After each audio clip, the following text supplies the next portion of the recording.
현재 한국은 전 세계 유례 없는 초고령화 사회로 접어들고 있습니다. 중앙정부의 복지지출 재정이 2005년에는 25%에 불과 OECD 국가의 절반에도 미치지 못하고 있는데요. 복지제도에 대한 네티즌 동영상 UCC를 보시겠습니다. 우선은 저는 대선 후보라고 하면 그냥 말로만 공략하는 것보다는 항상 행동으로 실천할 수 있는, 몸으로 뛸 수 있는 대통령이었으면 좋겠는데요.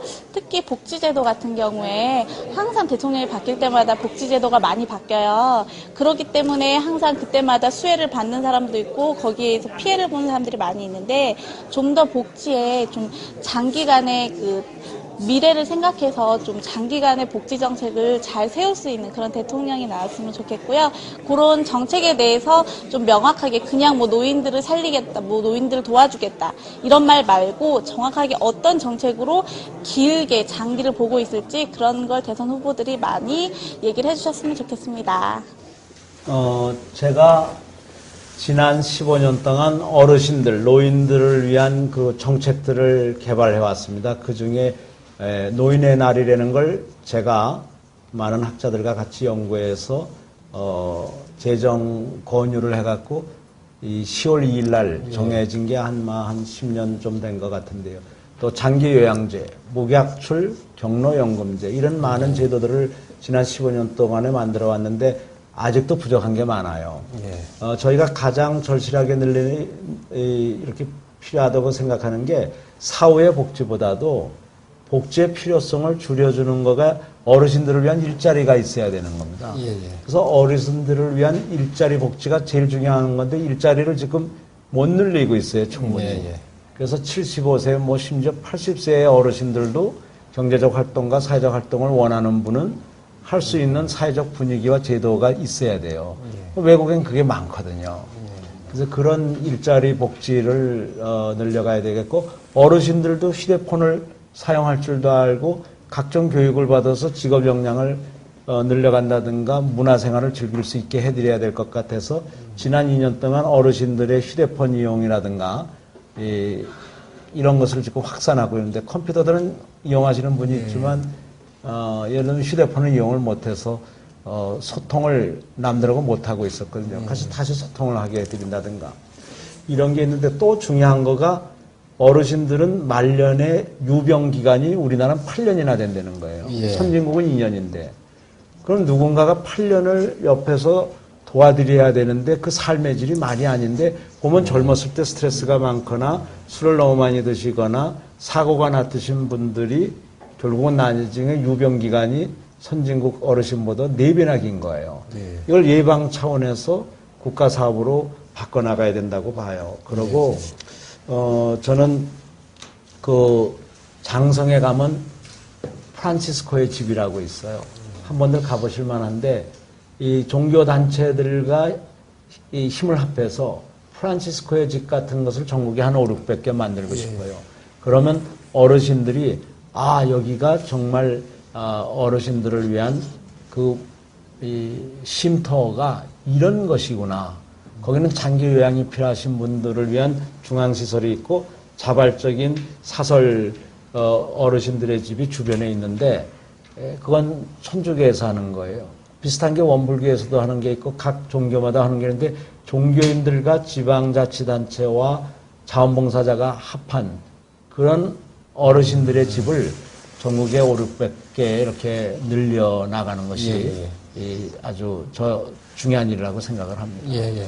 또 뭐 복지하면은 여기도 하나 있는데, 이런 것도 한번 생각을 해봐야 될 것 같아요. 여기로 한번 드시면 이 아파트에 어르신들의 집은 있잖아요, 노인정은.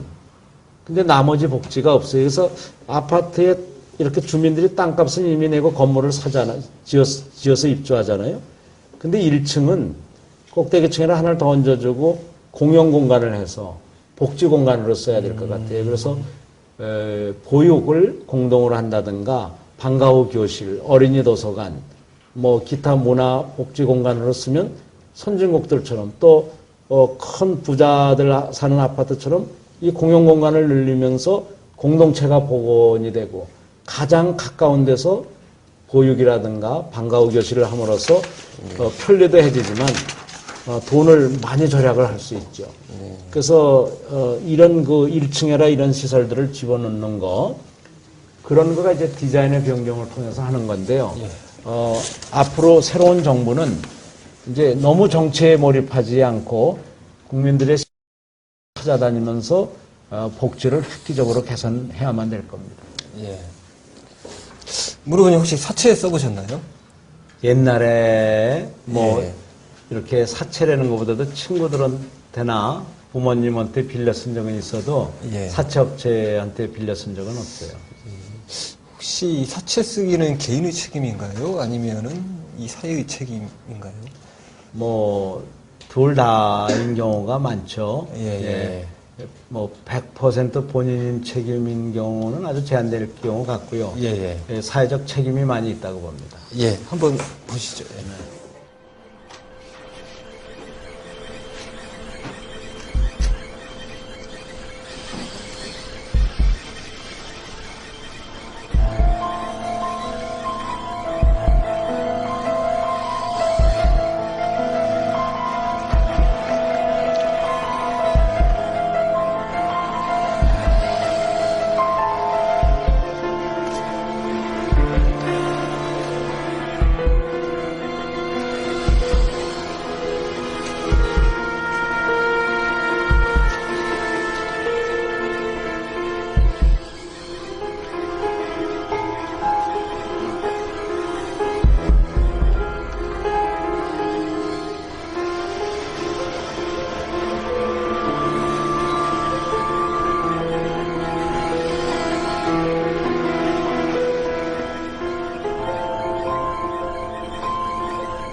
정말 눈물겨운 일들이에요. 이게 안타깝게 짝이 없는 게 아까도 얘기했지만 이 제아버리라는 그 책에서 전당포 주인을 이제 살해하는 얘기까지 나오지 않습니까? 그런데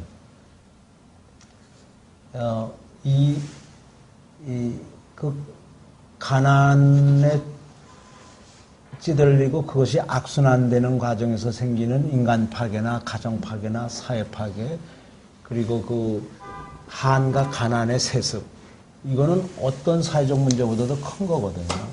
근데 이 사회 지도층들이 이걸 심각하게 생각하지 않고 IMF 때 그 과잉 투자라든가 외국에 투자했던 게 다 잘못돼서 벌을 받아야 될 사람들인 대기업들한테는 수백조 원을 지원해 줬는데 지금 이 400만 명이 넘는 이 신용불량자 가족들한테는 지금 이 대책이 너무 미흡한 거예요.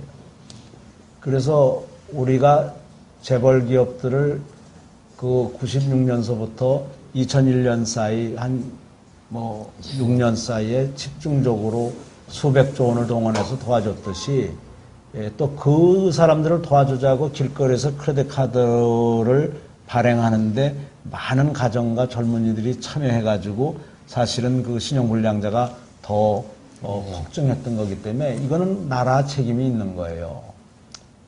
또 대기업들도 그때를 생각하면 책임감을 느껴야 된다고 봐요. 그래서 일단 이자가 싸지도록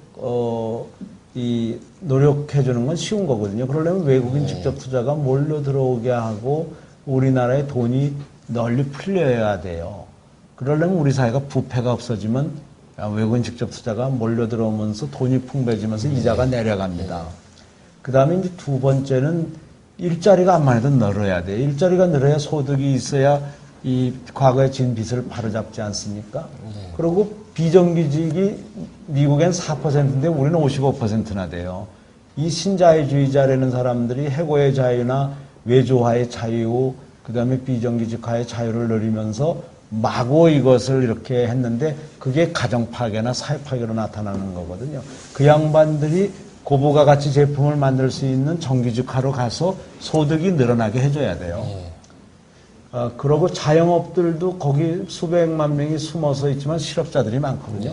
그분들을 정상적인 산업으로 끌어들여서 임금 근로자가 되게 해줘야 되고 중소기업에 2천만 명이 있는데 이분들이 선진국에 우리보다 한 60배나 큰 시장이 있으니까 예. 그쪽으로 수출을 할 수 있도록 도와줘야 돼요. 그러고 이 불법적인 이 거래 조건을 가지고 대출을 해주는 불량업자들에 대해서 철퇴를 가해야 되는 겁니다. 이런 복합적인 처방을 제가 대통령이 돼서 반드시 이런 그 큰 사회적 문제 그리고 개인들의 그 가정을 파괴시키는 이 문제를 해결할 겁니다. 네.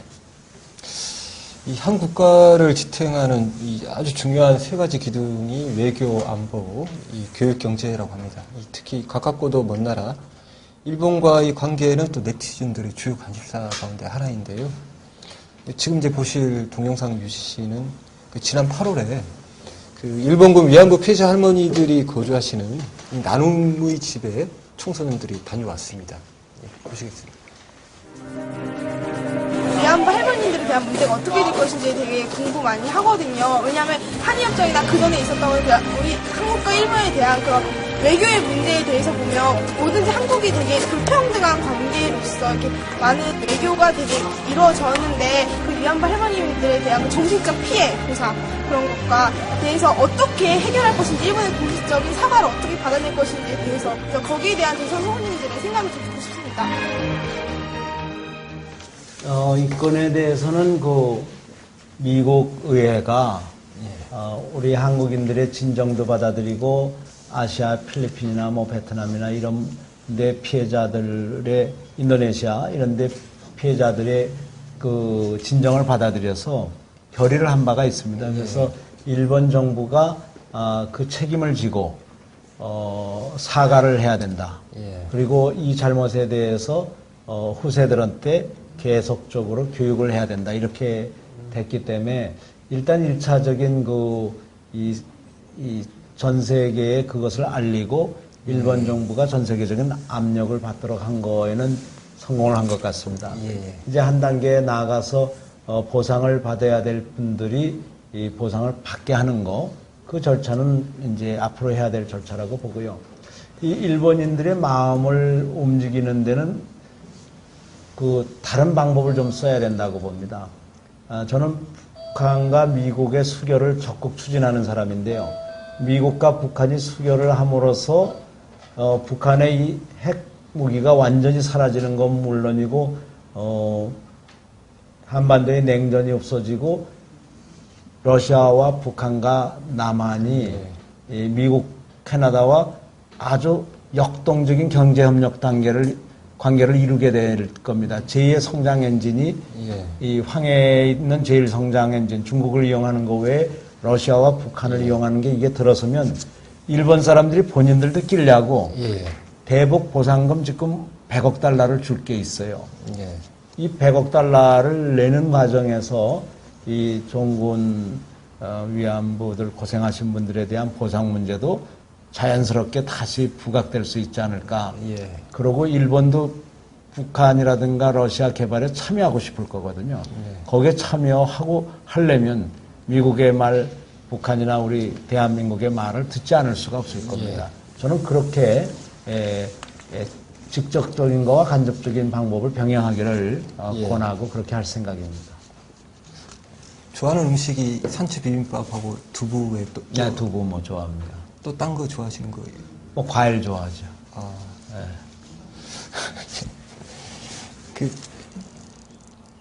이 인터뷰 초기에 애국가 부르시다가 그 시친할 정도로 마치셨다고 하는데. 그게 술자리라 그랬던 것 같아요. 장교들 술자리라. 그 문 후보님은 그 지난 72년도인가요? 그 육군 이 병기 통역 장교로 입대를 하셨는데요. 한번 보시겠습니다.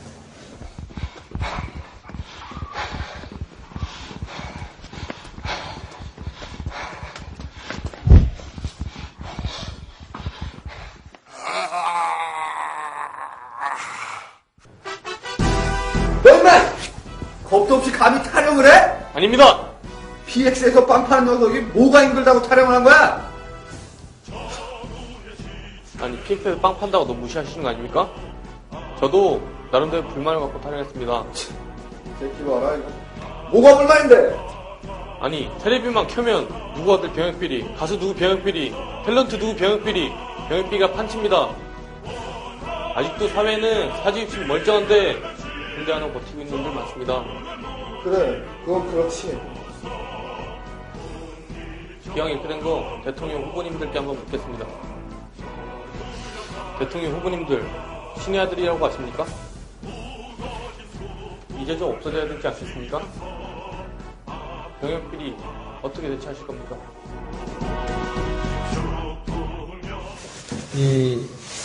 지금 이번에 대통령 후보로 나와 있는 사람 자신도 그렇게 몸이 건강해서 모든 사람을 씨름으로 이겼다는 사람이 군대는 또 아파서 안 갔다 그러니까 믿을 수가 없는데요. 이 지도층은 책임을 더 지고 희생을 많이 해야 됩니다. 그래서 동서양을 막론하고 지도층한테는 보다 엄격한 그런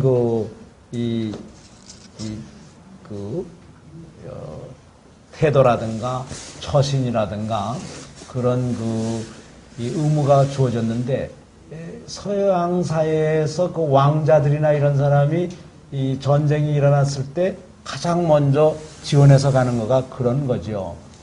우리나라에서도 정말 지도층은 자기 자신의 모든 것을 국민들한테 공개할 수 있어야 되겠고, 특히 병역비리 같은데 연루가 되는 일은 지도자로서 아주 그 첫 번째 자격 상실이라고 봅니다. 이 병영 생활이 일부 나라에서는 리더십을 기르는 아주 중요한 시기이기도 하고, 헌신성, 봉사성, 그리고 협동성을 기르는 기간으로 삼기도 하는 것입니다. 국방의 의무라든가 또 비상사태의 어떤 무슨 이 자연재해를 복구하는 데라든가 이런 데도 다 어떤 이 집단의 힘이 필요한 거기 때문에 국방이라든가 경찰이라든가 재난구조를 위해서 이런 특수 인력을 확보하고 있는 것인데, 이거를 낭비로 보는 것은 정말 잘못이고요. 여기에 나의 리더십, 나의 헌신성, 협동성, 사회성을 기른다라고 생각하고, 또 상황에 따라서는 저처럼 그런 데 가서 컴퓨터를 30여 년 전에 배운 사람도 있습니다. 그렇기 때문에 또 전국에서 모인 각지의 사람을 만날 유일한 기회 아닙니까? 그래서 병역 비리를 저지르는 지도층은 단호히 우리가 사회에서 추방을 해야 될 것 같고요. 군회를 가거나 이런 특수 경찰직에 가시는 분들이 즐겁게 다녀오시기를 저는 정말 권하고 싶습니다. 저는 군대에서 있던 2년 반 동안 일반 도시에서 경험하지 못했던 많은 것을 경험했고, 친구도 많이 사귀었는데 그때 사귀었던 친구를 아직도 유지하고 있습니다. 자, 이제 마지막 질문입니다. 이 386 세대하고 달리 지금 20대는 상대적으로 정치에 무관심한데요. 이 기성 정치인에 대한 또 신뢰도도 더불어 추락을 하고 있습니다. 이에 대한 해법을 묻고 있는데요. 보십시오. 네, 저는 경기대학교 법학과 3학년에 재학 중인 이동학이라고 합니다. 예비 대통령 후보께 질문 드리도록 하겠습니다. 지금 20대의 정치 무관심이 굉장히 심화되고 있는데, 이게 결국엔 10년 지나고 20년이 지났을 때 이 젊은 세대들이 결국 나라를 이끌어가게 될 미래 세력이거든요. 근데 전혀 지금 무관심에 대해서 대비를 하고 있지 않는 모습에 대해서 저희들은 굉장히 걱정스러움이 앞서고 있고요. 이거를 좀 해결해 주셨으면 좋겠습니다. 저희들도 같이 이렇게 노력을 해 나가는데 굉장히 정부 차원이나 아니면 모든 정당에서도 이러한 지원이 굉장히 미비하게 되고 있는 것 같습니다. 그래서 같이 공동으로 노력해서 이 나라의 미래를 함께 고민해 갔으면 좋겠습니다. 그렇게 해주셨으면 좋겠습니다. 이상입니다. 저는 간이 큰 세대라고 얘기를 하고 싶어요. 예. 자기의 전 재산이라고 할 수 있는 미래를 예. 남의 손에 맡긴 거거든요.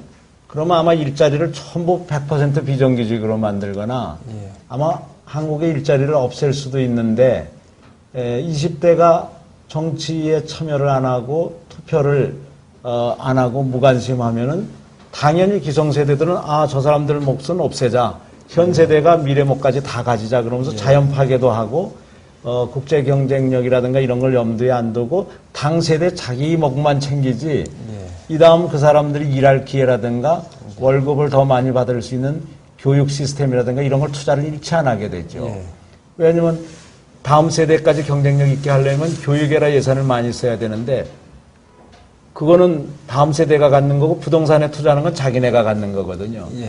그래서 젊은이들이 이 자기 자신의 미래에 관심을 안 가지면 안 가질수록 돈은 부동산에 투자하게 돼서 오늘날 200조가 쓰게 되는 게 민간 쓰는 거 정부 쓰는 게 합해서 200조를 쓰는데 그중에 100조 정도만 쓰거나 많아야 한 20, 30조 쓰게 하고 70조 원을 교육이라든가 젊은이들의 미래, 국제 경쟁력 쪽에 쓰게 해서 여러분들의 몫을 챙겨야 되는데 여러분들이 투표를 안 하는 한 그 70조는 부동산 투자하는 데 쓰면서 여러분들이 임대료를 더 비싸게 내게 하고 여러분들이 5년 걸려서 집 살 거를 20년 걸려서 집 사게 하는 결정이 내려지는 겁니다. 그래서 이번 선거에 청년들이 한 7, 800만 이상이 되는데 대학에 한 300만 또 뭐 기타에서 7, 800만 되는데 이분들이 자기 주권을 포기하면 부동산 투자 많이 하시오. 교육 투자 적게 하시오. 나의 미래는 없어도 좋습니다 하는 거고 똑같거든요. 이번에 6, 700만 명 젊은이들이 전원이 이 투표에 참여해서 100% 투표를 한번 이뤄보십시오. 한국이 전혀 달라질 겁니다. 문 후보님 별명이 공장님이신데요. 맞습니까? 근데 이제 한쪽에서는 공자라고 그러고 한쪽에서는 혁명가라고 그러니까 예. 공자하고 혁명가 사이에서 고민 좀 하셔야 될 것 같아요. 예. 그 아직도 명절 때는 집안에서 설거지를 하신다고. 이제 뭐 다 끝나고 난 다음에 예. 여성들이 하는 게 너무 힘들잖아요. 예. 특히 제 집 사람처럼 류마티스가 있는 사람 옆에서 조금만 도와줘도 행복해요. 예. 그리고 이런 회의 끝나고 난 다음에도 누군가가 이렇게 조금 정리를 해놓으면 예. 그러면 모든 일이 편해지고 순조로워지죠. 네. 그 소중한 시간 내주셔서 감사하고요. 지금 이 판도라 TV 보고 계시는 이 대한민국 네티즌에게 마무리 말씀 전해 주십시오. 여러분 오늘 여러분이 내주신 귀한 시간 감사드리고요. 여러분들께서 걱정하시는 거 저도 똑같이 걱정합니다. 제가 대통령이 돼서 반드시 해결하겠습니다. 그러나 정말 우리가 주인의식을 가지고 새로운 세상을 만들어야죠. 우리의 미래를 남한테 맡겨놓으면 우리의 미래를 위한 인프라, 교육이라든가 국제 경쟁력 인프라, 문화 인프라에 쓸 돈들이 전부 부동산 투기하는 데 쓰여서 여러분들이 내야 될 집값이 2배, 3배로 올라가고 여러분들의 학자금이라든가 이런 거에 대한 이자가 불필요하게 6%, 10% 올라가는 겁니다. 여러분의 미래를 여러분들이 책임지시고 이번 12월 19일 투표에 6, 700만 명 전원이 참여하셔서 100% 참여를 한번 만들어 보십시오. 대한민국이 재창조되고 대한민국의 희망이 생길 겁니다. 여러분들의 미래가 보장될 겁니다. 고맙습니다. 건강하세요.